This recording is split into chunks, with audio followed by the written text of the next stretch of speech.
Health क्या होता है और उसकी इम्पोर्टेंस क्या है एक ह्यूमन बॉडी के लिए? Healthy gut will come from the जो बैक्टीरिया हैं इंटेस्टाइन के अंदर, वो जो इंटेस्टाइन की लाइनिंग है उसकी हेल्थ, और कहीं ना कहीं कुछ हद तक लीवर की हेल्थ। तो ये सारी चीज़ें मिलकर गट हेल्थ को कंट्रीब्यूट करेंगी। कोई भी कंपनी आपको ये बोल के सामान बेच रही है कि हमारे चीज़ का कोई साइड इफेक्ट नहीं है, तो उसका सीधा सीधा इम्प्लीकेशन ये है कि उसका कोई इफेक्ट भी नहीं है। दवा जितनी कम हो उतनी बढ़िया, और ना खानी पड़े तो सबसे बढ़िया। अगर आपको ऑरेंज लेना है तो ऑरेंज का जूस नहीं बनाना है। सिर्फ फलों का फायदा उनको जूस बनाने में नहीं है, फलों का फायदा उनको खाने में है। To eat them, chew them. You can cut if you do not have teeth, you can cut them, but chew them. Apple cider vinegar का बड़ा फैशन चल रहा है आजकल, एप्पल साइडर विनेगर। सेलिब्रिटीज भी मार्केट कर रहे हैं उसको। देखो, एप्पल साइडर विनेगर ना कभी वेट लॉस का सिंगल स्टॉप सोल्यूशन नहीं हो सकता, कोई भी चीज़ नहीं हो सकती फॉर दैट से। If you have a good muscle mass then you will automatically start producing weight. IBS की डेफिनेशन का मतलब ये है कि आपको सिम्टम कम से कम 6 महीने के लिए चाहिए। You should have symptoms at least 3 days in a week, continuously for 3 months, from 50, 60, 70, weight same है, but you will lose your muscle mass continuously, और वो वेट मसल मास लॉस होकर फैट गेन होता चला जाए। जो आप इतनी एसिडिटी की गोलियां खा रहे हो, तो एसिडिटी की गोलियां खाने से एसिड कम कर दिया। पहला डिफरेंस तो एसिड ही था। अब जो खाना खाया उसमें एसिड तो मिला नहीं, तो बैक्टीरिया को कौन मारेगा? वो बैक्टीरिया जाकर इंटेस्टाइन में फिर वहाँ पे बनाएगा इन्फेक्शन। पैनक्रियास और liver cancer out of the blue कभी प्रकट नहीं होते हैं। कुछ बैकग्राउंड होगा, चाहे डायबिटीज़ का बैकग्राउंड हो, स्मोकिंग या अल्कोहल का बैकग्राउंड हो। 50 साल के बाद हर इंसान को 10 साल में एक बार कोलोनोस्कोपी करानी ही है। एल्बुमिन चेक कर लो, stool routine microscopy and B12। हर एंटीबायोटिक एक बैक्टीरिया से आइसोलेट होती है, चाहे वो कोई सी भी हो। आपके बच्चे के अगर चेहरे पे सफ़ेद दाग हो रहे हैं तो वो वॉर्म्स की वजह से नहीं है। Doctor Jain, welcome to talking through. Thank you so much. Doctor Jain, thank you so much आपका दोबारा हमारे शो में आने का। एंड लास्ट टाइम आपसे काफ़ी सारे हमने बात की, और उसके बाद हमें बहुत सारी कमेंट्स आए, लाइक्स आए, और काफ़ी सारे लोग, एक टॉपिक है गट हेल्थ, जिस पे वो एक डीप डाइव पॉडकास्ट आपसे रिक्वेस्ट कर रहे थे। That's why we have requested you to come here again. Thank you so much. So सबसे पहले मैं एक बेसिक क्वेश्चन जो लोगों का जनरली होता है, और आजकल आपने देखा होगा सोशल मीडिया और काफ़ी सारे लोग इस टॉपिक पे बुक्स भी लिख रहे हैं अबाउट गट हेल्थ। तो एक कॉमन मैन के परिप्रेक्ष्य में अगर आप बताना चाहें कि गट हेल्थ क्या होता है और उसकी इम्पोर्टेंस क्या है एक ह्यूमन बॉडी के लिए? गट बेसिकली हमारी इंटेस्टाइन को बोला जाता है। सो इंटेस्टाइन की हेल्थ से रिलेटेड जो भी चीज़ है उसको गट हेल्थ बोल देते हैं। सो एक हेल्दी गट क्या होगी? एक हेल्दी गट वो होगी जो चेंजेस को रेजिस्ट करेगी। ठीक है, अगर आप कुछ भी चेंज करना चाह रहे हैं उसके नेचर में, उसके बिहेवियर में, तो वो चेंज होने देगी नहीं। That is what a healthy gut is. अब वो होता कैसे है? How do you make or anybody makes a healthy gut? Healthy gut will come from the जो बैक्टीरिया हैं इंटेस्टाइन के अंदर, वो जो इंटेस्टाइन की लाइनिंग है उसकी हेल्थ, और कहीं ना कहीं कुछ हद तक लीवर की हेल्थ। सो ये सारी चीज़ें मिलकर गट हेल्थ को कंट्रीब्यूट करेंगी। एक अच्छी लाइनिंग, अच्छे डाइवर्सिटी ऑफ बैक्टीरिया एंड अच्छी liver health, this is what you broadly classify as gut health. और डॉक्टर साहब, इसी क्वेश्चन, एक और मेरा क्वेश्चन है जो एक लीडिंग क्वेश्चन आप कह सकते हैं, कि ये कहा जाता है कि gut health is directly or indirectly related to your mind, right? कि अगर आपका गट अच्छा है तो आपका माइंड अच्छा होगा, मूड अच्छा होगा, इम्यूनिटी अच्छी होगी। आपका इस बारे में क्या कहना है कि साइंटिफिकली ये प्रूवन फैक्ट है या जस्ट अ मार्केटिंग गिमिक? देखो, साइंटिफिकली प्रूवन तो है। अच्छा, ठीक है। So there is a direct correlation, सीधा सीधा कोरिलेशन और इनडायरेक्ट कोरिलेशन। डायरेक्ट कोरिलेशन ये है कि अगर आपकी गट हेल्थ अच्छी रहेगी, आप हेल्दी रहेंगे, तो you will not feel suffered, आप बीमार महसूस नहीं करेंगे आपका, तो you will feel better about you. Okay. And अगर हम डीप डाइव करते हैं उसके अंदर, how do you define a gut health, कि ऐसा क्यों होगा कि आपका मूड अच्छा क्यों रहेगा? सो जब गट हेल्दी होगी तो हेल्दी केमिकल्स सिक्रेट करेगी, serotonin and dopamine. They are 2 happy hormones inside the body. तो जब वो सेरोटोनिन और डोपामिन का कंसंट्रेशन बढ़ेगा, वो कंसंट्रेशन ब्रेन में बढ़ेगा। जब ब्रेन में बढ़ेगा तो they will give you a happy signalling. एक हैप्पी हार्मोन है तो हैप्पी सिग्नल देंगे तो आप खुश लगोगे। What mind health is all about. और फिर चूँकि आजकल बहुत सारी चीज़ें मिसनोमर हो गई हैं, सोसाइटी में बहुत सारी चीज़ें घूम रही हैं। So it has become fashion to sensationalize the things, कि आप डरा दो, धमका दो, जितना डराओगे उतना बड़ा बिजनेस बनेगा। Exactly. So I think that is why it is very important, क्योंकि आजकल पेशेंट ओपीडी में आते हैं कि मेरी गट, उनको कोई प्रॉब्लम नहीं है, उनको लगता है मेरी गट हेल्थ खराब है। If when you ask questions, तो there is nothing wrong with them. They are just worried. They are too much worried about the trivial things which can happen to anybody. So अगर आपने कल बाहर खाना खाया था, गोलगप्पे कल खाए थे शाम में, और आज आपको लूज मोशन लग गए, और ऐसे लूज मोशन 6 महीने पहले भी लगे थे जब गोलगप्पे खाए थे, तो लूज मोशन तो लगने थे, तो उससे गट हेल्थ खराब थोड़े हो गई। बात ये होती कि आपने गोलगप्पे 1 महीने पहले खाए थे और आपको अब 1.5 महीने से लूज मोशन लग रहे हैं जो बंद नहीं हो रहे। This is bad gut health. Exactly, right right. और गट हेल्थ को इम्प्रूव करने के लिए आजकल not exactly self medication but बहुत सारे सप्लीमेंट्स और चीज़ें अवेलेबल हैं मार्केट में। एज अ मेडिकल प्रोफेशनल आप इन चीज़ों को कैसे देखते हैं, राइट? देखो, कुछ चीज़ें तो मार्केट में अवेलेबल हैं, ओवर द काउंटर जो आजकल प्रोडक्ट्स अवेलेबल हैं गट हेल्थ को लेके। आजकल फैशन है गट हेल्थ के ऊपर बात करने का। Magnesium supplements, fish oil supplements, too many multivitamins. मतलब मैं अपने ओपीडी में देखता हूँ पेशेंट गट हेल्थ के लिए, सो कॉल्ड गट हेल्थ के लिए, वो एक ही विटामिन का टाइप 3 बार ले रहे हैं दिन भर में, और ऑल दिस वाटर सॉल्युबल। ठीक है, जो भी आप लोगे शाम को यूरिन में निकल जाना है सारा। करेक्ट। आपकी गट हेल्थ से उससे 0% फर्क पड़ने वाला है। अगर आप हेल्दी न्यूट्रिशियस डाइट ले रहे हो तो you don't need to push too much inside the body. You don't need to bulldoze your body with too many supplements. Right right. Fearing की कुछ हो जाएगा उसको बचाने के लिए कर रहे हैं, ऐसे लाइफ तो नहीं चलती। That is one. Second thing, बहुत सारी चीज़ें आजकल लोग सो कॉल्ड आयुर्वेदिक बोल के ले लेते हैं कि गट हेल्थ में ये फ़ायदा होता है। तो देखो, एक चीज़ समझिए कि कोई भी चीज़ जिसका फ़ायदा नहीं है, जिसका कोई इफ़ेक्ट है, उसका साइड इफ़ेक्ट भी होगा। अगर कोई भी इंसान या कोई भी कंपनी आपको ये बोल के सामान बेच रही है कि हमारे चीज़ का कोई साइड इफ़ेक्ट नहीं है, तो उसका सीधा सीधा इम्प्लीकेशन ये है कि उसका कोई इफ़ेक्ट भी नहीं है। अगर वो एक जगह काम करेगी तो फिर नुकसान भी करेगी। अगर नुकसान नहीं है तो यानी कि कोई असर भी नहीं है। This goes for everything, even a water. अगर आप सिंपल पानी भी ज़्यादा पीते हैं तो वो नुकसान करेगा। बिल्कुल water overload inside the body. ठीक है, कुछ चीज़ें हैं जैसे लेमन वाटर है, सुबह सुबह उठ के हर कोई आजकल वेट कम करने के लिए गर्म पानी नींबू डाल के पीते हैं। उससे 1% वजन कम होने वाला है नहीं आपका। You are just putting more acid inside the stomach when you already have acidity which is cause वो आपके एसिडिटी को खराब ही करने वाला है। 2 नेगेटिव पॉजिटिव नहीं होते हैं लाइफ में, वो मैथमेटिक्स में ही होते हैं। सो अगर आपको एसिडिटी ऑलरेडी परेशान कर रही है और आप और एसिड पेट में डाल रहे हो लेमन वाटर के रूप में, तो वो एसिड से एसिड बढ़ेगा, कम कभी नहीं होने। और डॉक्टर साहब, कई सारे लोगों को एंटासिड्स लेने की एक आदत सी हो जाती है कुछ टाइम, कुछ वो सिरप के फॉर्म में लेते हैं, कुछ टैबलेट्स रोज सुबह उठ के खाली पेट खा रहे होते हैं। So is it clinically recommended कि लॉन्ग टर्म तक ये आप खा सकते हैं without any like clinical advice? तो देखो, दवा जितनी कम हो उतनी बढ़िया, और ना खानी पड़े तो सबसे बढ़िया।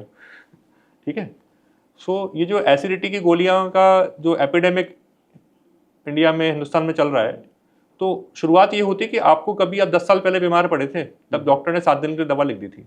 ठीक है, फिर आपको कभी एक बार ज़रूरत पड़ी, आपने फिर लेने लगे। प्रॉब्लम ये कि आपकी प्रॉब्लम लाइफस्टाइल में थी। लेट खाना खाते हैं, मसालेदार ज़्यादा खाते हैं, बाहर बहुत ज़्यादा खाना खाते हैं, स्मोक कर रहे हैं, अल्कोहल पी रहे हैं। अब इतना जब आपने स्टमक में नुकसान वाली चीज़ें डाल दी तो स्टमक रिएक्ट तो करेगा। ठीक है, सूजन तो आएगी स्टमक में, स्टमक एसिड भी ज़्यादा बनाएगा, स्टमक की लाइनिंग भी खराब हुई है। उस चीज़ को करेक्ट करने के लिए आप एसिड प्रोडक्शन कम कर रहे हो। एसिड की अगर ज़रूरत नहीं थी हमारे शरीर में तो भगवान ने उसको सिस्टम में बनाया क्यों? अगर हम पूरे शरीर का एसिड सुखा देंगे तो खाना नहीं पचने वाला हमारा। इट इज़ रिक्वायर्ड, इसलिए वो वहाँ पर है। प्रॉब्लम एसिड ज़्यादा बन रहा है ये नहीं है, प्रॉब्लम ये है कि जो बन रहा है वो नुकसान कर रहा है। वो नुकसान इसलिए कर रहा है क्योंकि आपकी जीवन शैली या लाइफस्टाइल में कोई प्रॉब्लम्स हैं, जो लाइफस्टाइल के प्रॉब्लम्स की वजह से आपको वो एसिडिटी परेशान करती है। अब लाइफस्टाइल आप करेक्ट कर नहीं रहे हो, जो भी हम बात करते हैं, उस लाइफस्टाइल का प्रॉब्लम का सोल्यूशन आपको एक क्विक स्टॉप गोली से चाहिए, और फिर गोली खाते चले जा रहे हो, और फिर आपको लगता है कि मेरी एसिडिटी ठीक नहीं होती। वो ठीक होनी नहीं है, क्योंकि प्रॉब्लम लाइफस्टाइल से शुरू हुई थी। लाइफस्टाइल आप करेक्ट नहीं कर रहे हो तो वो कैसे ठीक होगी? Exactly, right. Long term acidity गोलियां खाएंगे, स्टडीज मार्केट में है, सोशल मीडिया पे अवेलेबल है, you can go and search on net. It will cause iron deficiency long term में, it will cause osteoporosis, it might cause kidney damages. जो data है वो बहुत लंबे फॉलोअप का, 25 ईयर्स का फॉलोअप भी है। तो ये देख लीजिए कि ज़रूरत कहाँ पर है, कहाँ पर रुक जाना है।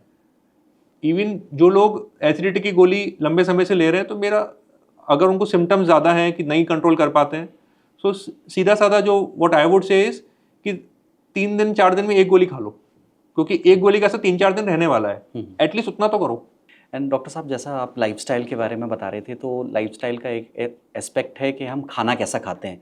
आजकल बड़ा ट्रेंड है, और अगेन लोग ये चीज़ें सोशल मीडिया पे देख के आते हैं, कोई फर्मेंटेड फूड खा रहा है, किसी ने प्रोबायोटिक अपने डाइट में इंक्लूड कर दिया है, माइक्रोबायोम्स, गुड बैक्टीरिया। तो ये एग्जैक्टली हमारे डाइजेस्टिव सिस्टम में क्या करता है, और क्या ये चीज़ें एक सर्टेन टाइम तक खा के हमें रुक जाना चाहिए, या थ्रू आउट लाइफ हम खा सकते हैं, इससे कोई ऐसी प्रॉब्लम नहीं है? कोई भी चीज़ जो मैन्युफैक्चर्ड है ना, जो नेचुरल फॉर्म में अवेलेबल नहीं है, जिसको आपने किसी जेनेटिक इंजीनियरिंग से बनाया है, कहीं ना कहीं तो लिमिटेशन रहेगी उसकी। आपको जो नॉलेज है वो अभी करंट साइंटिफिक नॉलेज के हिसाब से डॉक्टर रिकमेंड कर रहे हैं। हो सकता है 15 साल बाद साइंटिफिक नॉलेज बदल जाए, लॉन्ग टर्म इम्प्लीकेशन किसी को नहीं पता है, ठीक है। बट जो मैसेज है वो ये है कि उतना करिए जितने की ज़रूरत है। वो दवा है, चाहे वो प्रोबायोटिक के कैप्सूल्स हो या डॉक्टर ने लिखी है प्रोबायोटिक खाइए, रिकमेंडेड डोज में खाइए, जितने दिन बताया उतने दिन खाइए और बंद कर दीजिए। अगर डॉक्टर बोल रहा है 1 महीने खाना, तो 1 महीने खा के बंद करो।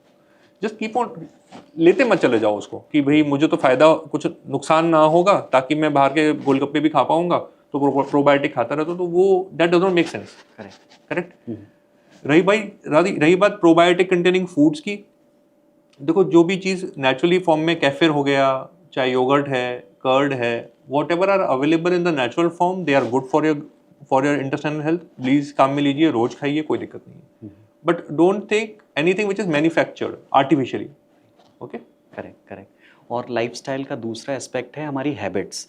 तो अगर 1 या 2 ऐसी हैबिट्स जो हमें अपना लेना चाहिए, और 1 या 2 हैबिट्स जो हमें छोड़ देनी चाहिए, वो अगर आप हमारी ऑडियंस को बताना चाहें, ताकि गट हेल्थ या ओवरऑल डाइजेस्टिव हेल्थ अच्छी रहे। तो क्या नहीं करना चाहिए, पहले उसके बारे में बात करते हैं, ठीक है। ज़्यादा गूगल पे ज्ञान गेन नहीं करना चाहिए, ठीक है। देखो, आप लोग ज्ञान जो भी ले रहे हो, वो आपका इंटरप्रिटेशन है चीज़ों को लेके, करेक्ट। साइंटिफिक नॉलेज उससे कहीं दूर है। टैबलॉइड पे जो भी ज्ञान मिल रहा है, तो वो सेंसेशनलाइज किया जा रहा है चीज़ों को, ताकि आप पूरा आर्टिकल पढ़ो। You spend time on them, they have more clicks and they will earn more money. That is what the whole goal is. Absolutely. तो अपना माइंड से इंटरप्रिटेशन कम करो। अगर डाउट है, किसी डॉक्टर, जो समझदार डॉक्टर, जाके मिल लो, बात कर लो, भैया ये दिक्कत है, इसका ये क्या होना चाहिए, हमारे जो भी डाउट्स हैं उसके। Don't eat out too often, don't eat uncooked food from outside, uncooked और food like which are handled more. 2, no alcohol, no smoking, take your dinners early. I would say 5 चीज़ें सबसे ज़्यादा ज़रूरी है अगर आपको अपनी गट हेल्थ का ध्यान रखना है, ठीक है। राइट। अब ये तो है क्या नहीं करना है, अब क्या करना चाहिए। जितना हो सके होल फ्रूट्स लेने हैं, मेडिटेरेनियन डाइट बोलते हैं हम लोग। तो सिंपली फॉर्म में ये है कि होल चीज़ें लीजिए।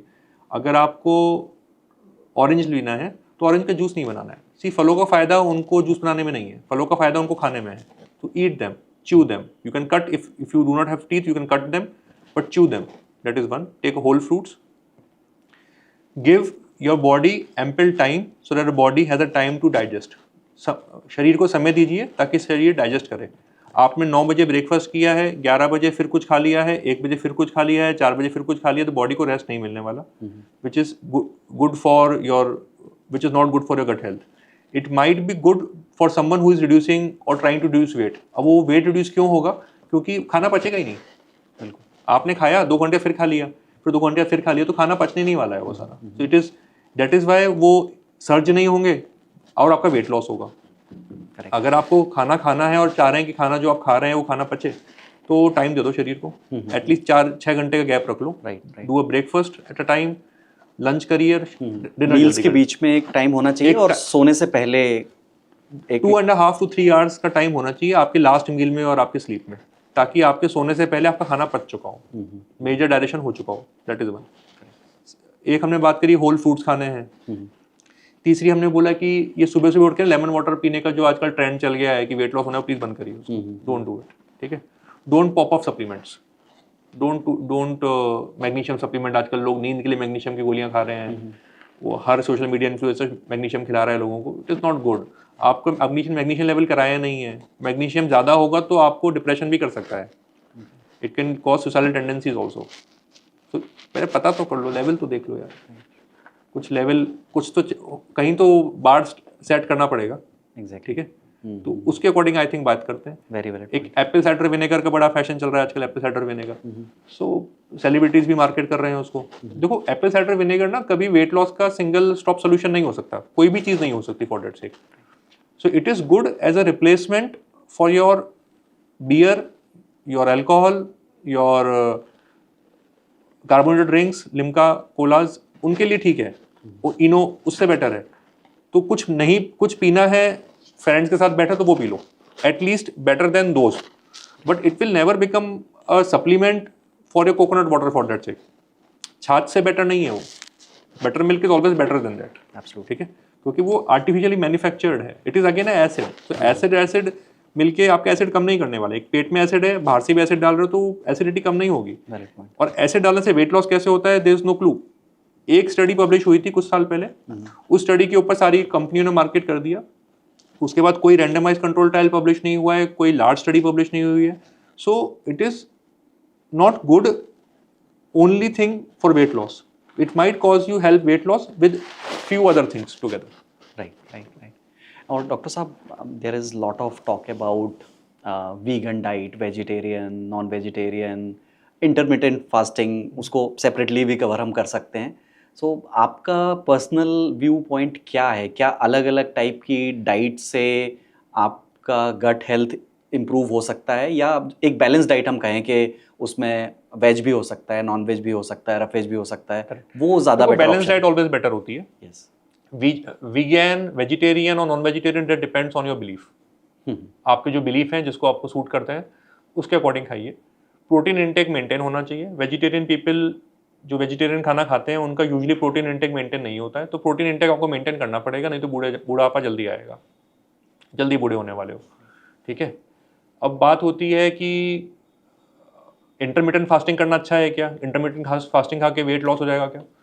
मैं जिस रिलीजन से आता हूँ, जैन रिलीजन से आता हूँ, तो जो हमारे महाराज हैं या जो रिलीजियस गुरु हैं, वो जिंदगी भर इंटरमिटेंट फास्टिंग करते हैं। Right, they are eating single time in a day. 5 बजे बाद 6 बजे बाद कभी खाना नहीं खाएंगे। Half of them will have belly. तो बेली कहाँ से आ रही है? अगर इंटरमिटेंट फास्टिंग से सारा सोल्यूशन हो जाता तो उनको तो पेट नहीं आना चाहिए। करेक्ट। सी देखो, प्रॉब्लम एक चीज़ से सारा सोल्यूशन नहीं निकलने वाला कि आपने एक चीज़ पकड़ लिया कि मैं इंटरमिटेंट फास्टिंग कर रहा हूँ, अब इंटरमिटेंट फास्टिंग के नाम पे आप शाम को पिज्जा बर्गर खा रहे हो, तो उससे वेट लॉस तो नहीं होने वाला यार। Absolutely not. सो कर लो, मतलब ठीक है, जल्दी खाना खाना चाहिए। You should start taking a dinner early, that is good. कि बॉडी को आपने सोने से पहले रेस्ट दिया, दैट इज गुड। बट इसका मतलब ये नहीं कि आप टॉर्चर कर रहे हो बॉडी को। और उस इंटरमिटेंट फास्टिंग की एपेटाइट को मैच करने के लिए you are on the contrary eating more than you would have not eaten if you were doing a normal diet. अगर आप नॉर्मल खाना खा रहे होते तो आपने शायद इतना नहीं खाया होता जितना आपने इंटरमिटेंट फास्टिंग करके खा लिया, तो वो भी गलत है। और खाने की क्वांटिटी भी मैटर करती है, क्वालिटी के अलावा, कि उसमें तेल या नमक नहीं होना चाहिए। क्वांटिटी पे आपका कुछ कहना है? क्वांटिटी मतलब जितनी भूख है उसे एक रोटी कम खा लो, ठीक है। और देखो, एक मैसेज है कि अगर आप हमसे 2 जनरेशन पहले चले जाइए, मेरे दादाजी या आपके दादाजी जी, तो वो ना हमसे ज़्यादा कैलोरीज खाते थे। करेक्ट, हमसे ज़्यादा घी खा रहे थे, हमसे ज़्यादा शक्कर खा रहे थे। उनको ना डायबिटीज़ थी, उनको ना हार्ट डिजीज़ थी। अगर हुई भी थी तो 80 के बाद हुई। आजकल 60s में जैसे हो जाती है वैसे नहीं हो रही। तो सारी प्रॉब्लम ना खाना नहीं है। आजकल बड़ा फैशन है कि खाना, हम बहुत अच्छा सिलेक्टिव खाना खाते हैं, फिर भी डायबिटीज़ हो रही है ना 50 साल में। ठीक है, एब्सोल्युटली। सो प्रॉब्लम इज़ कि आप फिजिकली उतना एक्टिव नहीं हैं। फिजिकली एक्टिवनेस का मतलब वॉक करना नहीं होता। आजकल लोग बोले साहब हम 15,000 स्टेप्स चले जा रहे हैं, तो 15,000 स्टेप चलने से घुटने ही खराब होने वाले हैं, पतले नहीं हो गए आप। राइट, ठीक है। Step walking is good exercise, but it is not the only exercise. Walking करिए, 3,000, 4,000, 5,000 स्टेप चलिए। बाकी जो टाइम बचता है, प्लीज़ डू स्ट्रेंथ ट्रेनिंग। वजन उठाइए, चाहे वो वजन वेट लिफ्टिंग हो सकता है, वो आपका योगा हो सकता है जिसमें आप शरीर को उठा रहे हैं। ठीक है, तो सुबह सुबह बड़ा फैशन आकर सब लोग मॉर्निंग वॉक पे गार्डन में निकल जाते हैं और बोले हम तो रोज 10,000 स्टेप चल रहे हैं, वजन हमारा फिर भी कम नहीं हो रहा। ठीक है, वो वजन इसलिए कम नहीं हो रहा क्योंकि वॉकिंग से नहीं होने वाला है वो खाली वजन कम। ठीक है, जब तक आपका मसल बिल्डिंग नहीं होगी तब तक वो वेट आप लॉस नहीं कर पाओगे। मसल बिल्डिंग होगी सो बॉडी जो है खाने को कार्बोहाइड्रेट के रूप में स्टोर करेगी और फैट के रूप में स्टोर नहीं करेगी। क्योंकि मसल नहीं है इसलिए बॉडी की मजबूरी है कि उसको फैट में कन्वर्ट करना पड़ रहा है। जितना फैट शरीर में दिख रहा है उतना फैट तो है नहीं। करेक्ट, वो तो खाया नहीं हमने, तो आया कहाँ से? मेटाबॉलिज्म समझना ज़्यादा ज़रूरी है। वो बेसिकली बॉडी कार्बोहाइड्रेट को फैट में कन्वर्ट करके स्टोर कर रही है। राइट, ठीक है, और बॉडी ऐसा क्यों करेगी? क्योंकि बॉडी के पास कार्बोहाइड्रेट स्टोर करने की जगह बची नहीं। Correct. So if you have a good metabolism, if you have a good muscle mass, then you will automatically start producing weight. Exactly. Even with आप उतना ही खाना खाओगे, सेम मीठा खा रहे हो, सेम घी खाओगे, but if you have a good muscle mass, if you can gain your muscle mass, अगर आप मसल मास बढ़ा दोगे अपना, आपका वजन लॉस अपने आप होने लगेगा। करेक्ट। और डॉक्टर साहब आजकल काफ़ी सारे केसेस आपके पास भी आते होंगे कि कोई लैक्टोज इंटॉलरेंस हो रहा है, किसी को फूड एलर्जी है, तो ये सारी चीज़ें पहले भी होती थी, हमने जैसे बात करी हमारे दादाजी के ज़माने में, या आजकल हम लोग ज़्यादा अवेयर हो गए इस बारे में? केसेस क्यों बढ़ रहे हैं? देखो, लैक्टोज इंटॉलरेंस प्राइमरी और सेकेंडरी होता है। प्राइमरी मतलब बच्चा पैदा हुआ है, उसको वो लैक्टोज नहीं पचा सकता। ठीक है, सो वो एंटिटी तो सेम ही है ना। वो जो पहले 50 साल पहले थी वही आज है, क्योंकि वो जेनेटिकली है। जो बच्चा पैदा होगा वो उस एंजाइम के साथ पैदा ही नहीं हुआ है। जो आजकल ज़्यादा नोटिस होता है वो सेकेंडरी लैक्टोज इंटॉलरेंस है। देखिए, जो दूध पचाने का एंजाइम है आंतों के अंदर, वो आंतों के सरफेस पे होता है, ऊपर एकदम। तो जैसे हमको डायरिया हुआ या हमारी गट हेल्थ खराब हुई तो ऊपर की लाइनिंग शेड हो जाती है। सो आप कुछ टाइम के लिए दूध नहीं पचा पाओगे। अगर वो नुकसान बार बार होता रहा तो आप लंबे समय तक नहीं पचा पाओगे। ठीक है, तो अब वो लैक्टोज इंटॉलरेंस क्यों हो रहा है? क्योंकि गट हेल्थ खराब हो गई है लोगों की, क्योंकि लोग बाहर ज़्यादा खा रहे हैं, गड़बड़ ज़्यादा खा रहे हैं, तो इसलिए दूध नहीं पचा पा रहे हैं। Even if you go back in time, so traditional saying in Indian background is कि रात को गर्म दूध पीने से सुबह पेट साफ होता है। क्यों होता है? क्योंकि पचता नहीं है वो। क्योंकि वो गर्म दूध जो होता है वो इरिटेंट है। इतना गरम पिया है आपने, पेट ने आगे भेज दिया उसको इरिटेशन में, और वो it will act as a laxative, वो दस्त का काम करेगा। और ये तो पहले भी होता था। तो लैक्टोज इंटॉलरेंस यस बढ़ गया है, बट वो इसलिए बढ़ गया क्योंकि जीआई जो पेट के इन्फेक्शन है वो बढ़ गए हैं। ठीक है, प्लस लोगों ने ओवर मैनिपुलेट करना चीज़ों को शुरू कर दिया है कि हम ये खाते रहते हैं और कुछ होगा ही नहीं। तो ऐसा तो नहीं होने वाला। करेक्ट। सेकंड पॉइंट जो था वो मैं जानना चाहता हूँ कि फूड एलर्जी काफ़ी लोगों को होगी। फूड एलर्जीज, तो फूड एलर्जीज देखो, एक तो जो आजकल टेस्ट हो जाता है फूड एलर्जी टेस्ट कराने, आदमी फूड एलर्जी डॉक्टर साहब हमारा टेस्ट कर दो, तो टेस्ट समझो वो जो टेस्ट है उसमें IgM एंटीबॉडी टेस्ट करी जाती है। खाना आप खा रहे हो इंटेस्टाइन के अंदर, वहाँ पे मेन एंटीबॉडी IgA है। तो वो जो टेस्ट है वो क्लिनिकल सेटिंग में ट्रांसफॉर्म नहीं होता। आपको उसमें हो सकता है बनाना से एलर्जी आ जाए, but you will still eat banana without any symptoms. ठीक है, तो वो test it is good enough to eat samosa on it. उस पर समोसा रख के खा जाओ, इतनी ही वैल्यू है उस टेस्ट की। कुछ स्पेसिफिक फूड एलर्जीज होती हैं, जैसे ग्लूटेन डिजीज, सीलियाक डिजीज हो गई जिसमें ग्लूटेन एलर्जी है, तो वो रियल लाइफ बीमारियां हैं जिसमें ग्लूटेन आपको जिंदगी भर के लिए मना करना होता है। आजकल कुछ हम आंतों में एलर्जीज देखते हैं जिसको इओसिनोफिलिक इंटेस्टाइनल डिजीज बोलते हैं। तो उसमें 6 फूड प्रोडक्ट्स जो एलर्जिक फूड प्रोडक्ट्स माने गए हैं उनको बंद करना होता है कुछ टाइम के लिए। तो वो होते हैं मिल्क और उससे बनी हुई चीज़ें, जिसमें पनीर और दही भी आएगा। उसमें होता है एग्स, उसमें होता है सी फूड, उसमें होता है नट्स, जैसे आपके चना हो गया, राजमा हो गया, उसमें आता है सोयाबीन। तो ये फूड प्रोडक्ट्स अगर आप बंद कर दोगे तो आपकी वो जो एलर्जी वाली इंटेस्टाइन में बीमारी है वो खत्म हो जाएगी। बट वो देखो, इसको ना डायग्नोस करना पड़ेगा। इसका मतलब ये नहीं कि हमने बोल दिया तो रैंडमाइज कर दिया कि सब दूध पीना बंद कर दो, एग्स खाना बंद, क्योंकि वो जो भी मैं बोल रहा हूँ, एक गेहूं भी आता है उसमें, तो जो भी मैं बोल रहा हूँ उसमें all these are good source of protein. आपके चाहे वो वेजिटेरियन है तो दूध से प्रोटीन ले रहे हैं, नॉन वेजिटेरियन है तो एग से प्रोटीन ले रहे हैं, तो आपका प्रोटीन का सोर्स खत्म कर रहे हैं हम। ठीक है, सो वो लाइफ लॉन्ग का डिसीजन नहीं है, it is for a short time कि हम कुछ टाइम के लिए आपको वो एलर्जेनिक फूड प्रोडक्ट्स नहीं दे रहे, फिर एक एक करके स्टार्ट करेंगे। राइट। तो इसके लिए क्लिनिकली कोई टेस्ट होना चाहिए और एक सर्टेन टाइम तक उसको बंद करके दोबारा चेक करके रीडिंग्स, क्लिनिकल सस्पिशन होगा जब पेट में दर्द होगा और कोई कारण नहीं मिलेगा, सीटी स्कैन नॉर्मल है, एंडोस्कोपी नॉर्मल है, सिर्फ एक क्लू कुछ लोगों में ये मिलेगा कि ब्लड में एलर्जी वाले सेल्स इओसिनोफिल्स बढ़े हुए आएंगे, फिर आप अपने गैस्ट्रोएंटरोलॉजिस्ट के पास जाएंगे, वो फिर उसके लिए कुछ जो टेस्ट करते हैं वो टेस्ट करेंगे, फिर बताएंगे जी आपको आंतों में एलर्जी है, तो फिर वो फूड प्रोडक्ट्स बंद करने होते हैं, ठीक है। This is what food allergy is all about. बच्चों में कुछ होती है मिल्क प्रोटीन एलर्जी, वो काऊ प्रोटीन से हो रही होती है, तो वो देखिए वो बीमारी अलग है। जो आप बोल रहे हैं कि हम पास्ता खा के बीमार हो जाते हैं, मैं तो सोयाबीन भी नहीं खा पाता, ऐसा नहीं होता है। कि होता है कि आपने कल गड़बड़ खाया था बाहर और आज आपने आलू की सब्जी खाई और लूज मोशन आज हुए आपको, तो आपको ये लगता है कि मुझे आलू से एलर्जी है। प्रॉब्लम आलू में नहीं थी, प्रॉब्लम कल के खाने में थी जो कल गड़बड़ खाया था। राइट। अब उसको इंटरप्रिटेशन आपका अलग है। अगली बार आलू खाया फिर कुछ बाहर खाया था, फिर वो हो गया बोले आलू खराब है, तो आलू खराब नहीं है, ठीक है। खराब वो चीज़ है जो बाहर से खा रहे हो। सो पहले जो भी कंफ्यूजन है कि क्योंकि ऐसे तो सिलेक्टिव फूड प्रोडक्ट एक एक करके बंद करते जाओगे तो आपके पास बहुत कम चीज़ें बचेंगी खाने के लिए। करेक्ट। फूड फेटिज्म बोलते हैं कि मैं ये नहीं, सिलेक्टिव फूड फेटिज्म की ये नहीं खाना है या वो नहीं खाना, तो वो that is not good for your health. Right. और दूसरी एक चीज़ है जिससे आधे से ज़्यादा हिंदुस्तान परेशान है, दैट इज़ कॉन्स्टिपेशन। राइट। हाँ, इर्रिस्पेक्टिव ऑफ एज, बच्चों में भी होता है, मिडिल एज में भी होता है, ओल्ड एज में भी होता है। तो ये दिन पर दिन क्या बढ़ता जा रहा है? इसके पीछे सिर्फ फूड हैबिट्स हैं? देखो दो लोगों में कॉन्स्टिपेशन ज़्यादा नोटिस करते हैं आजकल हम। अच्छा। एक तो बच्चों में और बड़ों में। हाँ। एकदम छोटे बच्चों में और एकदम 60s 70s के बाद, करेक्ट। यस। बाकी यंग्स में रिलेटिवली कम है और उनका नंबर सेम ही है, ठीक है।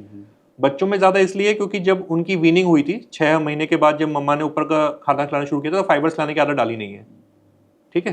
फिर बच्चा जब बड़ा हुआ, स्कूल जाना शुरू किया, 7:30 बजे बस आती है, 7:15 बजे बच्चा उठता है, पॉटी का टाइम मिलता नहीं है, correct. This is the fact. और मिल्क बेस्ड डाइट चलती रही, फाइबर खाए नहीं आपने, तो वो हैबिचुअल कॉन्स्टिपेशन हो गया।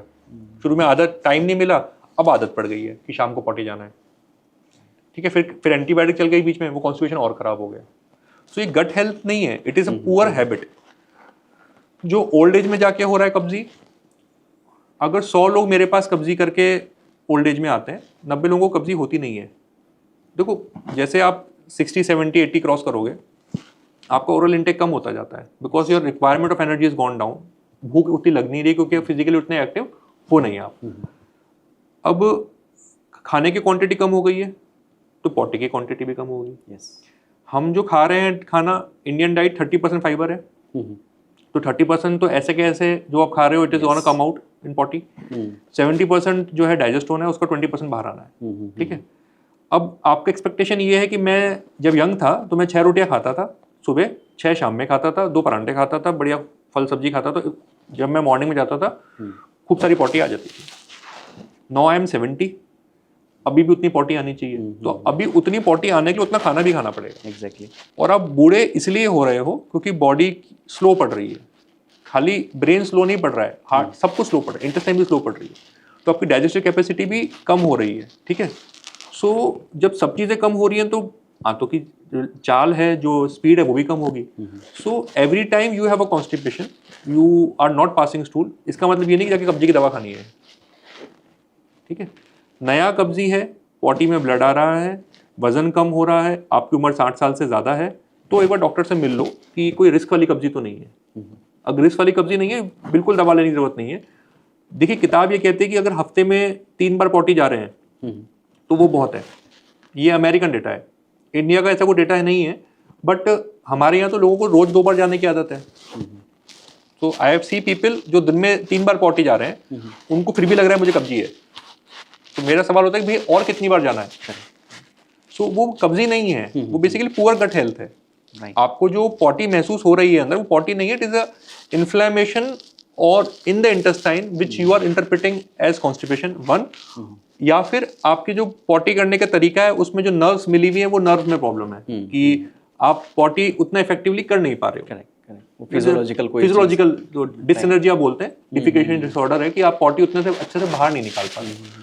सो उसको डायग्नोस करना पड़ेगा, आप लैक्सेटिव लेते नहीं चले जा सकते। करेक्ट। तो इस चीज में तो सेल्फ मेडिकेशन एब्सोल्यूट नो है, हमेशा डायग्नोसिस के बाद ही लेना। डायग्नोस कर लो कि क्यों हो रही है कब्जी। हो सकता है ओरल इंटेक कम है, अब आप 4 दिन में एक बार खाना खाते हो तो पॉटी तो रोज नहीं होने वाली ना। करेक्ट। और काफ़ी सारे लोगों को, क्योंकि हमने इरेगुलर डाइजेशन की बात करी, तो उससे रिलेटेड एक चीज़ है जो मैंने सुना है, इरिटेबल बाउल डिजीज़, कि कुछ भी खाया उसके बाद you need to go to washroom. तो ये क्यों होता है और इसके लिए क्या एक जनरल आप इलाज या दवाइयाँ प्रिस्क्राइब करते हैं? देखो इरिटेबल बाउल ना जितना आजकल डायग्नोस हो जाता है, तो मतलब पेशेंट ओपीडी में आता है कि डॉक्टर मुझे इरिटेबल बाउल है, अपने आप ही बता रहा है आके। अपने आप बता रहे हैं मुझे अच्छा। उनका सेल्फ डायग्नोसिस मुझे इरिटेबल बाउल सिंड्रोम हो गया है।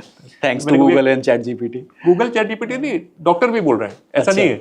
अब जिसको इरिटेबल बाउल नहीं समझता, एक सर्जन है उसको इरिटेबल बाउल नहीं समझता है। हाँ हाँ। अब उसका कोई रिलेटिव है, उसको 7 दिन से पेट में दर्द हो रहा है, 15 दिन से लूज मोशन चल रहा है, तो इरिटेबल बाउल हो गया, आईबीएस लेबल कर दिया। तो देखिए आईबीएस की डेफिनेशन का मतलब ये है कि आपको सिम्टम कम से कम 6 महीने के लिए चाहिए। You should have symptoms at least 3 days in a week continuously for 3 months with at least long term short of 6 months। उतने सिम्टम्स होंगे तो आईबीएस का डायग्नोस्टिकेशन है। 15 दिन के सिम्टम में आईबीएस डायग्नोस कर ही नहीं सकते, क्योंकि आईबीएस डायग्नोस करने का कोई टेस्ट तो है नहीं। ठीक है, आईबीएस डायग्नोसिस सिर्फ और सिर्फ क्लिनिकल स्पेक्ट्रम पे जा रहा है। जब भी आप आईबीएस डायग्नोसिस करेंगे तो कुछ टेस्ट आपको रूल आउट करना है। सपोज किसी को खून की कमी है तो आईबीएस पहले खिड़की से बाहर फेंक दिया जाएगा डायग्नोसिस। तो आईबीएस तब है जब और कुछ नहीं है, पहली बात। दूसरी बात, IBS is a syndrome complex, बहुत सारी चीज़ों का समागम है, मिलके बनता है, जिसमें आपका ब्रेन हेल्थ भी आ रही है, जिसमें आपकी इंटेस्टाइन की हेल्थ भी आ रही है, जिसमें आपका फूड प्रोडक्ट्स भी आ रहे हैं, जिसमें आपका स्ट्रेस भी आ रहा है। ठीक है, so you will not have, कोई भी इंसान के पास एक स्टॉप सॉल्यूशन नहीं है कि आपने एक चीज़ टिक कर दी और आईबीएस ठीक हो जाएगा। एक गोली से आईबीएस ठीक नहीं होने वाला, ठीक हो जाता है। जो ये सोसाइटी का कंसेप्ट है कि आईबीएस ठीक नहीं होता, बिल्कुल ठीक हो जाता है। आपको करेक्टली आइडेंटिफाई करना है कि आपको क्यों है सिम्टम, और आपके सिम्टम कॉम्प्लेक्स में करना क्या है। अगर सिर्फ स्ट्रेस है तो स्ट्रेस का इलाज किया जाएगा। अगर गट माइक्रोबायोम में प्रॉब्लम है तो माइक्रोबायोम को चेक करके उसका इलाज किया जाएगा। ठीक है, राइट। और ये बहुत ओवरलैप होता है। आईबीएस एक आईबीडी भी होता है। तो आईबीडी बीमारी अलग है। अब वो पेशेंट को 3 महीने से 12 बार लेटरिन जा रहा है, 4 में ब्लड आ रहा है, तो this is not IBS, this is IBD. Correct. So पहले आइडेंटिफाई करिए कि जिसको आप 2 हफ्ते या 10 को आईबीएस नहीं कह सकते, पहले इन्वेस्टिगेट तो कर लो कि जिसको आईबीएस बोल रहे हो आईबीएस है भी या नहीं। Exactly, right. और डॉक्टर साहब, हमने जैसे गट हेल्थ की बात करी, अब ये गट पूरा जो सिस्टम है उसके अंदर इंटेस्टाइन एक इम्पॉर्टेंट पार्ट है, राइट? Correct. तो इंटेस्टाइनल हेल्थ के लिए आपकी तरफ से कोई रिकमेंडेशन अगर है कि नॉर्मल, हमने खाने की बात कर ली, हमने ओवर द काउंटर चाहे एंटासिड हैं या बाकी चीज़ों की बात कर ली, गुड बैक्टीरिया की बात कर ली, बट इन जनरल अगर इंटेस्टाइनल हेल्थ की मैं बात करूं ओवरऑल गट सिस्टम में, तो उसके लिए कोई आपकी तरफ से, चाहे वो आदतें ठीक करने का हो, चाहे वो खाने पीने की हो, एक्सरसाइज करने की, वैसा कोई रिकमेंडेशन आपकी तरफ से? देखो, गट हेल्थ में ओवर मैनिपुलेशन नहीं करना है। Don't try to over correct the things. Alcohol smoking नहीं करनी है। फर्मेंटेड फूड्स नेचुरली अवेलेबल हैं वो खाइए। जी जी। होल फ्रूट्स खाइए। खाने के बीच में गैप रखिए और रात को डिनर जल्दी करिए। बाहर जब अगर खाना पड़ रहा है जबरदस्ती, आपका ट्रैवल का जॉब है, आपको खाना पड़ता है, आप अवॉइड नहीं कर सकते हैं, प्लीज कुक्ड इंडियन फूड खाइए बाहर जाके। Don't eat Chinese food from outside, क्योंकि वो सब डर्टी है, अनकुक्ड है, इम्प्रॉपरली कुक्ड है। It is gonna cause you infection. एक इन्फेक्शन होगा, फिर आगे फिर इन्फेक्शन होगा, फिर वो पुअर गट हेल्थ का कारक बनेगा। करेक्ट। बाहर का खाना, और कम बाहर से का कम खाना जो अगर- खाना अच्छे से पका नहीं है। हाँ, अगर बाहर खाना है, आप रोटी सब्जी परांठा खा लो। हो सकता है उसमें ऑयल खराब हो, तो वो एसिडिटी करेगा, वो बात और है, but it will not cause GI infection. ठीक है, बाहर से वही चीज इन्फेक्शन बनाएगी जो कुक्ड नहीं है या जो हैंडल ज्यादा है। जैसे आइस है, तो जो भी आइस आपको दे रहा है, जूस में डाल के दे रहा है, तो वो खुद थोड़े बना रहा है, वो तो किसी से प्रोक्योर कर रहा है। वाटर सोर्स हमें पता नहीं, वाटर सोर्स आपको पता नहीं है, उसने आइस बल्क में मंगा लिया है, रोज तोड़ तोड़ के दे रहा है आपको 7 दिन तक, क्योंकि उसके लिए लॉजिस्टिकली कॉस्ट इन्वॉल्व है। आइस का कॉस्ट वो हैंडल कर नहीं सकता। करेक्ट। तो वो आइस क्यों बनाएगा, और आपके लिए इन्फेक्शन बना रहा है वो। आपको तो मैं तो खाली कोल्ड कॉफी पी थी, मैं कोल्ड कॉफी में आइस जली थी जो किसी छोटी कमरे में बनी थी, जिसका पानी का सोर्स शायद पास का नाला था। राइट। करेक्ट। तो इसलिए खाने पीने की हैबिट्स सबसे ज्यादा क्या आपका सोर्स ऑफ रॉ मटेरियल या फूड का है, प्रॉब्लम आइडेंटिफाई करिए, सोर्स ऑफ प्रॉब्लम क्या है, उसके अकॉर्डिंग आप चलिए। आपको ऐसा जनरलाइज नहीं करना है कि क्योंकि मेरे अंकल को टोमेटो से प्रॉब्लम हो तो आपको टोमेटो से प्रॉब्लम होगी, ऐसा नहीं है।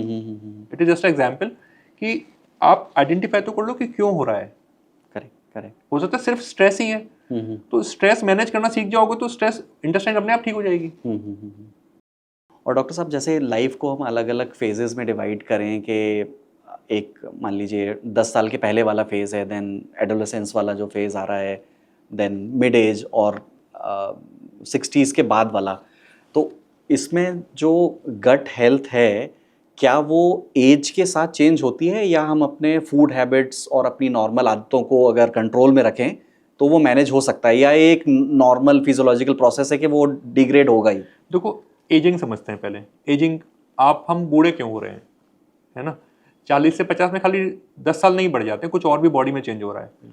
सो बॉडी में एजिंग क्यों हो रही है? हम बूढ़े इसलिए हो रहे हैं क्योंकि हम रिपेयर नहीं कर रहे हैं अपने आप को, या हमारी बॉडी अपने आप को रिपेयर नहीं कर रही है। Broadly it is that. Plus because कोई सिस्टम है, कोई सपोज घुटना है जो 40 साल से यूज होता चला जा रहा है, तो वियर एंड टियर होने वाला है। जैसे टायर है, 50,000 किलोमीटर चल गया तो खराब हो गया वो, तो वो खराब होने वाला है। आप उसको बचाने रोक सकते हो, स्पीड कम कर सकते हो उस डिग्रेडेशन की, उस स्पीड को जीरो कभी नहीं कर पाओगे।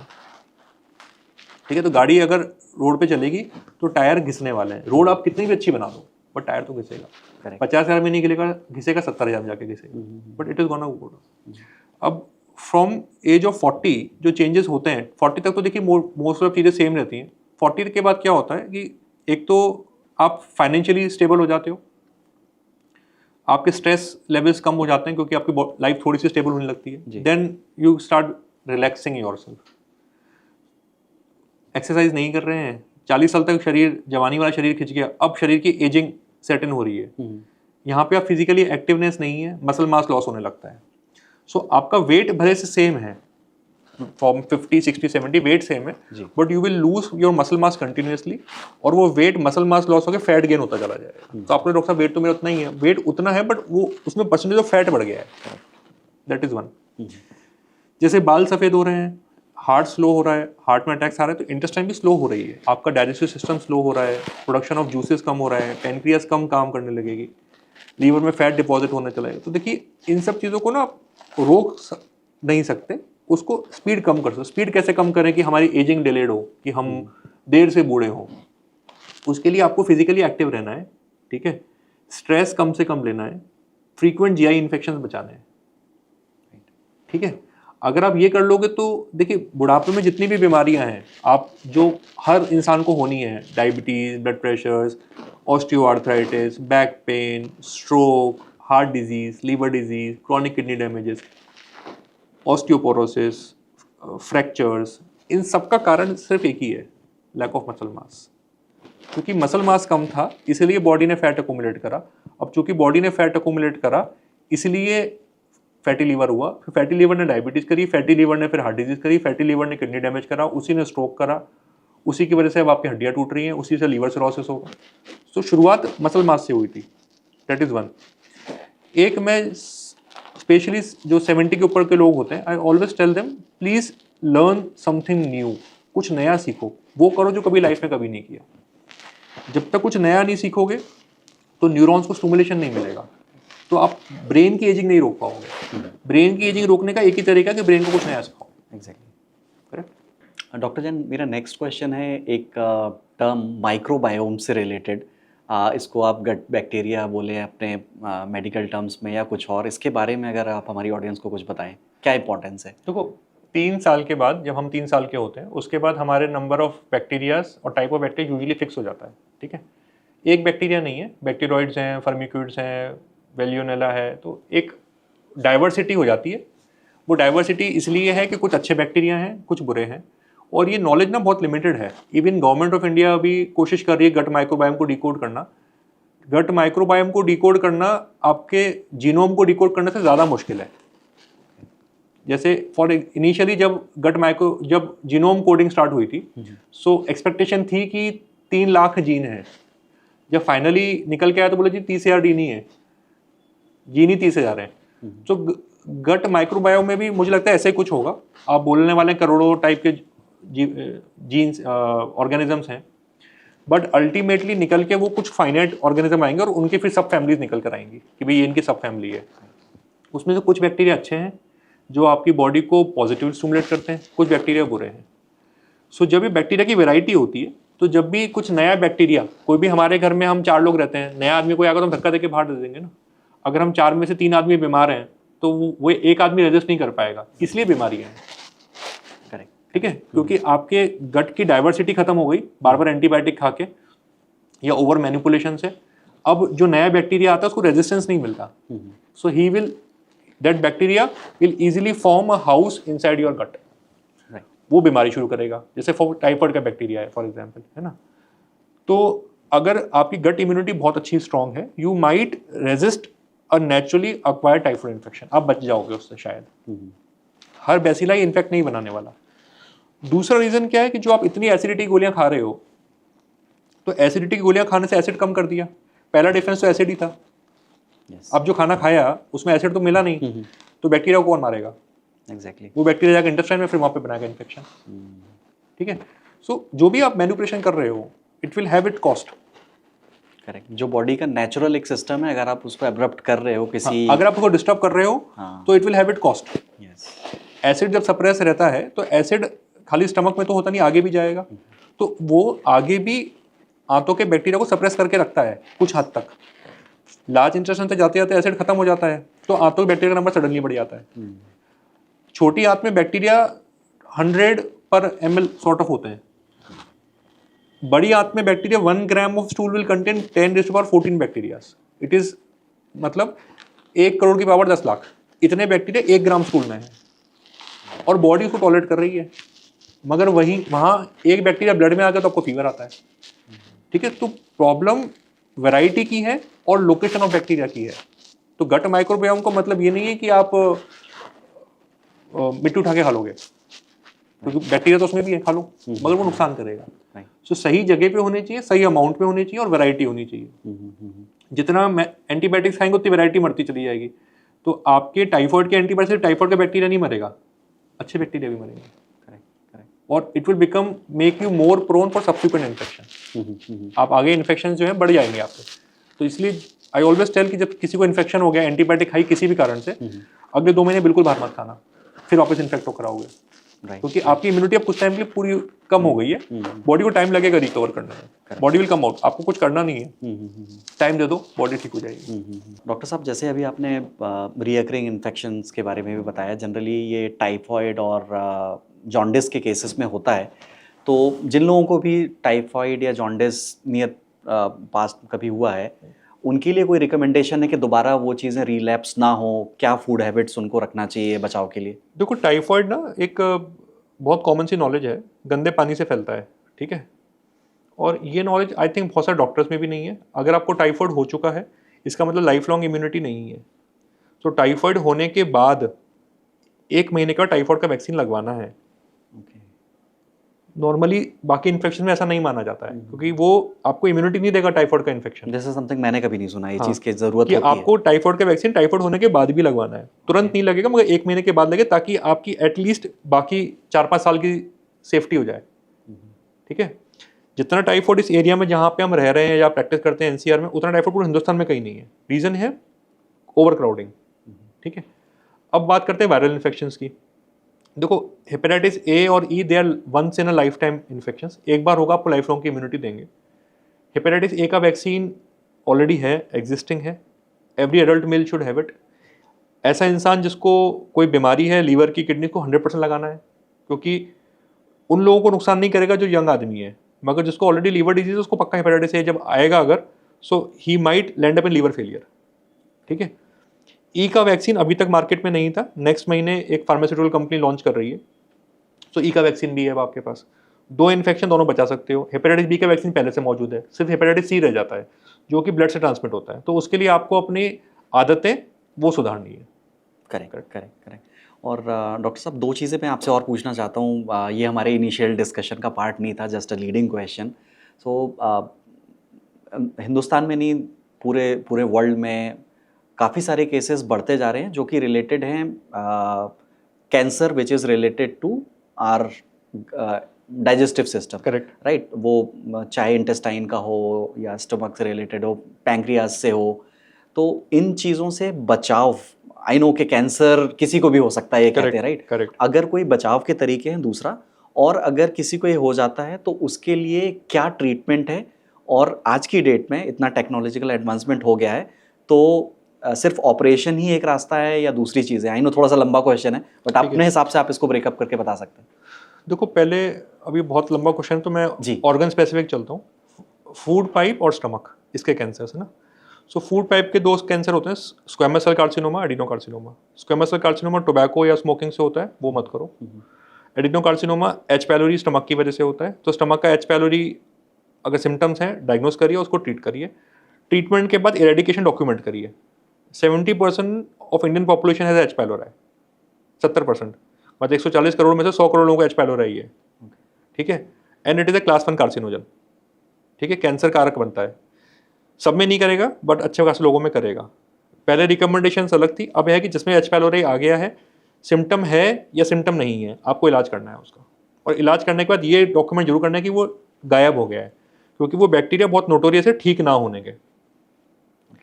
फिर बात आती है पेनक्रियाज कैंसर या लीवर कैंसर।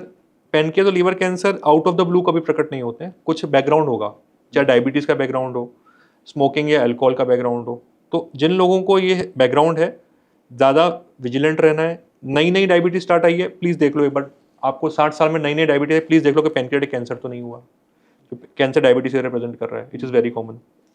लीवर कैंसर जो है, ये 2 वायरस हैं, बी सी, उनसे मोटापा, डायबिटीज़, लाइफस्टाइल, इनको करेक्ट कर लो। बी का वैक्सीन लगा लो, सी की जांच करा लो, वजन मेंटेन कर लो, मसल मास अच्छा मेंटेन करो, लीवर फैट नहीं होगा तो आपके कैंसर का रिस्क लीवर का खत्म हो गया। बढ़िया छोटी आंत में कैंसर बहुत रेयर होते हैं बट उनको आप ऐसा कोई जनरलाइज नहीं कर सकते। बड़ी आंत के कैंसर्स 50 साल के बाद हर इंसान को 10 साल में एक बार कोलोनोस्कोपी करानी ही है, मेल्स हो या फीमेल्स हो। Colon cancer is the 3rd most common cancer in both of them.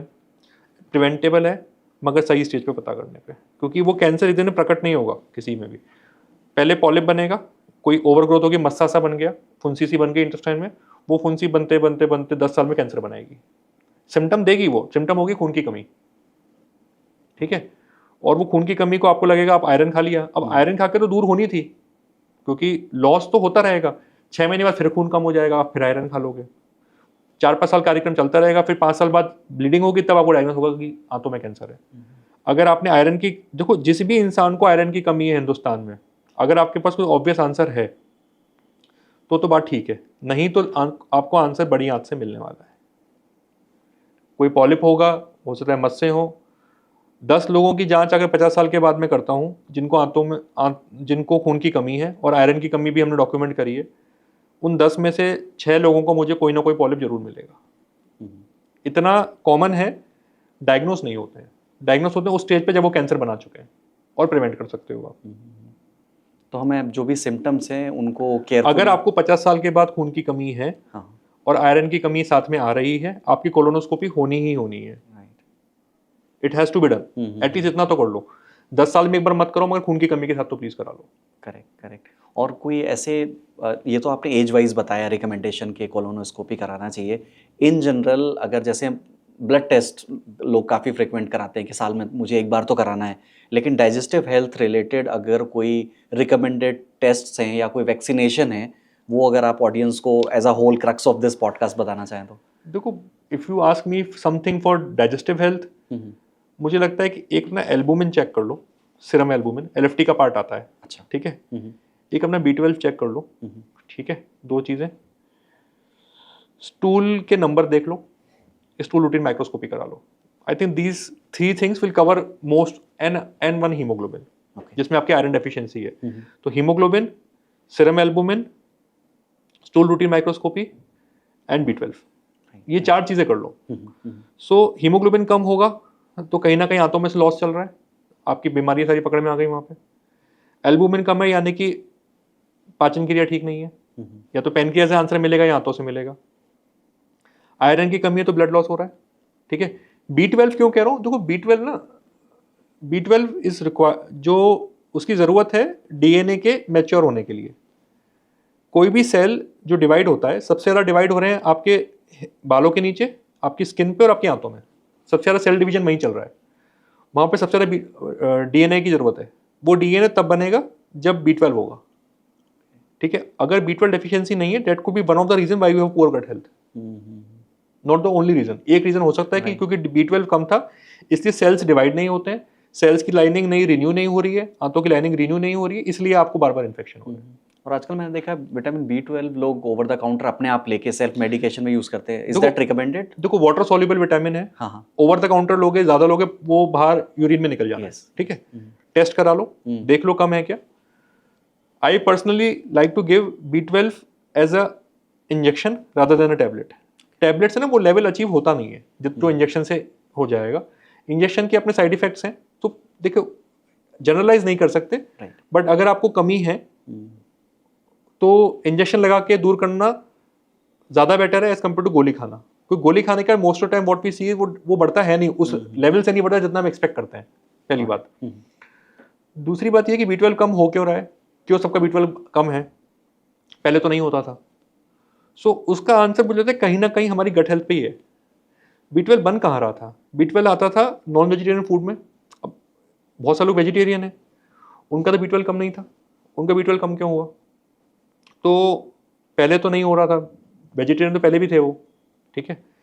तो पहले B12 जो है इंटेस्टाइन के बैक्टीरिया भी बनाते हैं, ठीक है। सो B12 के जो सोर्स होते हैं वो बैक्टीरिया हो सकता है, एनिमल हो सकता है। तो बैक्टीरिया का सोर्स आपकी आंतों में था, क्योंकि आपकी गट हेल्थ खराब है इसलिए अब आंतों के बैक्टीरिया B12 बना नहीं रहे, इसलिए आपको डेफिशिएंसी हो रही है, अंडरस्टूड। ठीक है। पहली बात तो ये है।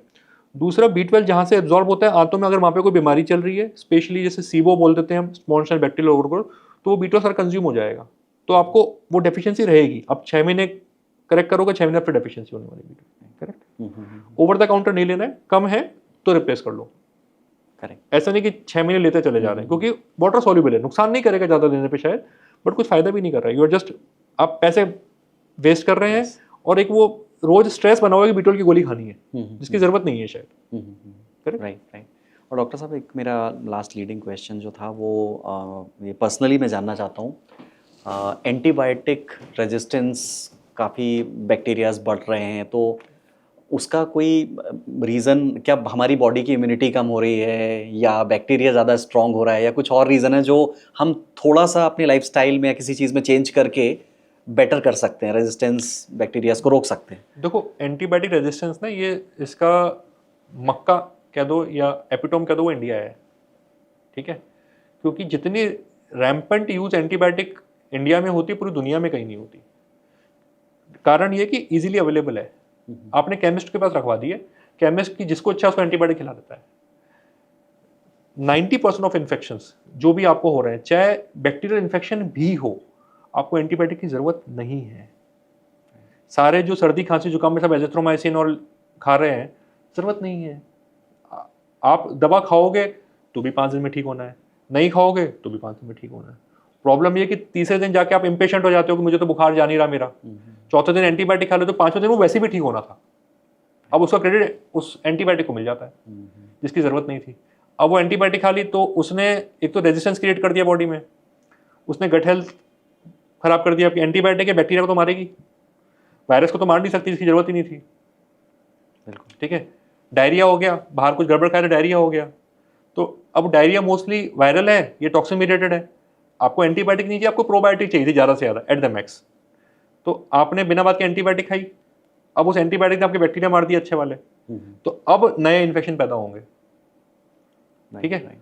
कुछ इन्फेक्शन आईसीयूज में है इंडिया में, वो इसलिए है क्योंकि हमारे यहाँ अब वो मरीज जब मेरे तक पहुँचता है 15 दिन तक, तब तक वो ऑलरेडी एंटीबायोटिक खा चुका है बहुत सारी, जिसको उसकी ज़रूरत नहीं थी।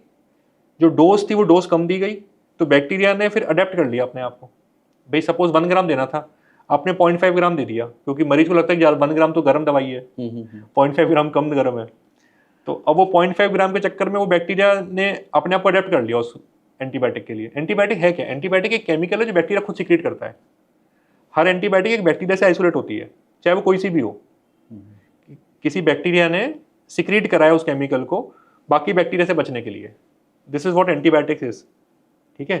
कुछ अब नई एंटीबायोटिक हैं जो सिंथेटिक बन रही है, but most of the antibiotics are secreted or a product of a bacteria, ठीक है। तो अब जो बाकी बैक्टीरिया जिसको मारने के लिए उस बैक्टीरिया ने एंटीबायोटिक बनाई थी, तो वो बैक्टीरिया उसको अडेप्ट करेगा ना।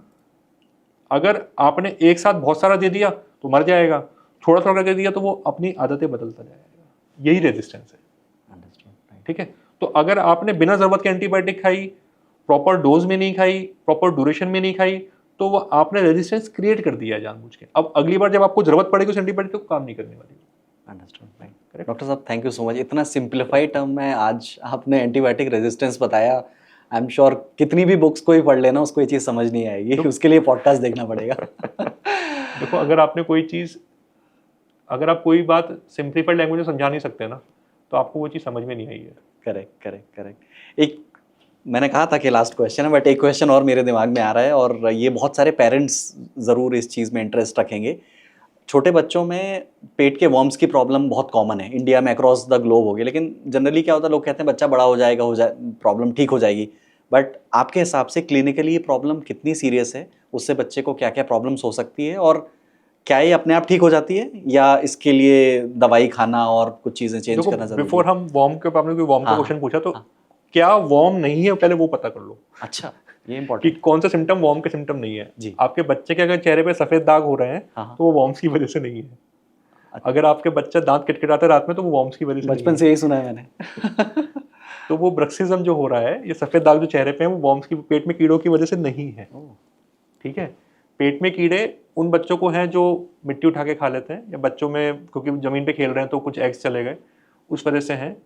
सिम्टम है तो एक बार दवा दे दी, एक बार और 2 हफ्ते बाद रिपीट कर दी, उससे ज़्यादा ज़रूरत नहीं होती है आपको। आप और हम अडल्ट्स हैं, हम अगर अच्छे से धोकर खा रहे हैं खाना, तो वॉर्म्स क्यों जाएंगे हमारे शरीर में। मतलब कुछ दिन पहले ही एक पेशेंट देखा था, तो जी बचपन से हर 6 महीने में गोली खा रहे हैं वो, क्योंकि दांत किटकिटा रहे हैं। वो दांत किटकिटा रहे स्ट्रेस से है, उसके लिए बिना बात के गोली खा रहे हो जिसकी जरूरत नहीं है, क्योंकि किसी डॉक्टर ने बोल दिया है कि वो दांत किटकिटाना वॉर्म्स के, डॉक्टर को भी नहीं पता। Correct correct. डॉक्टर से ज्यादा वो दादी नानी पुराने लोगों का जो चला रहा है, मैंने तो शायद अपने पेरेंट्स से 2 चीजें ना, कि दांत किटकिटाना और मुंह पे सफेद दाग होना, वो पेट में कीड़े हैं। तो पेट में जो वो सिम्टम ही नहीं है उसका। अंडरस्टूड। बस एक दूसरे से बात पहुंच गई तो लोगों को लगा ये सिम्टम है। भाई देखो, झूठ को 100 बार बोलोगे सच लगने लगेगा। Correct correct. आपने वो झूठ इतनी बार बोल दिया गया है कि सच लगने लगा है लोगों को।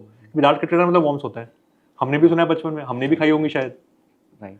जब आप बड़े हुए, आपने पढ़ा तो बोले यार ये तो कुछ और ही है। कहानी दूसरी है। और आप उसके लिए वॉर्म्स की दवा खा रहे हो। देखो अगर वॉर्म्स पास हो रहे हैं, डॉक्टर को बताओ कौन सा वॉर्म पास हुआ। सब वॉर्म्स की एक रामबाण दवा नहीं है, हर वॉर्म अलग होता है। अगर पकड़ सकते हैं बहुत बढ़िया, नहीं तो एटलीस्ट फोटो खींच लो, डॉक्टर को जाके फोटो दिखा दो, डॉक्टर बता देगा ये वो वॉर्म है, इसके लिए दवा चलेगी, कितने दिन चलेगी। कुछ वॉर्म से जुड़ी बड़ी बीमारियां भी होती हैं, इंडिया में ऑल्दो कम देखते हैं। हाइड्रेटेड सिस्ट है जैसे, डॉग टेप वॉर्म से होता है, तो उसके लिए दवा 3 महीने खानी है वॉर्म्स की। ठीक है, तो हर मरीज को तो नहीं खिला सकते। पहले देख तो लो कि वॉर्म जो है वो क्यों हो रहा है, कौन सा वॉर्म है, कौन सी दवा चलेगी, कितने दिन चलेगी, क्या डोज में देनी है। क्योंकि जितनी भी वॉर्म्स की दवाइयाँ हैं, वॉर्म्स को जो मार रही हैं, क्यों मार रही हैं? क्योंकि वॉर्म को पैरालाइज कर रही हैं वो। They are neurotoxic, they paralysis for the worms. तो जो चीज़ वॉर्म को नुकसान करे तो आपको नुकसान नहीं करती होगी। बिल्कुल। तो ये किसने बोला सेफ है, और क्यों खानी हर 6 महीने में? अंडरस्टूड। Right right right. और डॉक्टर साहब चलते चलते एक गोल्डन रूल जो कोई भी फॉलो कर सकता है, रिस्पेक्टिव ऑफ जो हमने एज ब्रैकेट्स डिसाइड करे हैं, for keeping good gut health. Timely eating, समय से खाना खाइए, रात को खाना जल्दी खाइए, प्रोसेस फूड जितना हो सके नहीं लेना है, फल पूरा खाइए, जूस निकाल के मत खाइए, लेमन वाटर मत पियो। डॉक्टर साहब थैंक यू सो मच। आज it was really enlightening experience for me. काफ़ी सारी चीज़ें आपने, वो कहते हैं ना कि मिथ बस्टिंग, हमने मिथ वर्ड का नाम नहीं लिया, but we have busted all the myths in and around social media. And thank you so much आपका टाइम देने के लिए। एंड आई एम श्योर जो भी ये पॉडकास्ट देखेगा उनके बहुत सारे भ्रम, मिथ, मिसकंसेप्शन दूर होंगे। And we will again request you, जैसे आज हमने एक टॉपिक पे डीप डाइव किया, आपसे रिक्वेस्ट रहेगी कि नेक्स्ट टाइम हम नियर फ्यूचर में मिलें और किसी और टॉपिक के बारे में डिटेल में बात करें, ताकि बहुत सारे लोग इससे इन सजेशंस को यूज़ करें और अपनी लाइफ को बेटर करें। एक चीज़ जाने से पहले जो मैं Yes, मेरी तरफ से कहना चाहूँगा, यस सर, जो भी आपको गट हेल्थ को लेके कुछ नॉलेज दे रहा है, पहले उसके क्रेडेंशियल्स चेक करिए, weather he has that credentials और नॉट। 4 किताब पढ़ लेने से, 2 न्यूज़ के आर्टिकल पढ़ लेने से आप गट हेल्थ के एक्सपर्ट नहीं बनते। पहले देख लीजिए जो ज्ञान मिल रहा है आपको, वो ज्ञान का सोर्स क्या है। अगर ये बोल देना कि IBS प्रोबायोटिक खाकर ठीक हो जाएगा, तो गलत है। आप किसी भी चीज़ को जनरलाइज नहीं कर सकते। And please don't follow those influencers who themselves are not qualified. जिसके पास खुद कोई डिग्री नहीं है, सिर्फ 4 आर्टिकल पढ़ के आपको ज्ञान दे रहा है, वो आपकी हेल्थ का डिसीजन नहीं ले सकता। Absolutely. This is really important because people are really influenced by so-called influencers और immediately वो अपनी food habits और बाकी चीज़ें change कर देते हैं and that can lead to some तो drastic इसका ना ट्रेंड होता है, जो गट हेल्थ का ये जो ट्रेंड है, मतलब अभी मैग्नीशियम और अभी मैग्नीशियम पे बातें चल रही हैं, सब मैग्नीशियम बेच रहे हैं, 6 महीने बाद कुछ नया आ जाएगा मार्केट में, ग्लूटाथियोन पे आ जाएगा। तो वो उनका जब वो मार्केट खत्म हो गया 6 महीने का, व्यूज खत्म हो गए, फिर 6 महीने में कुछ नया मार्केट आएगा। Exactly. Right. Thank you so much, doctor साहब, बहुत अच्छा लगा आपसे बात करके। We will meet you soon. Thank you. Okay, चलो, थैंक यू सो मच।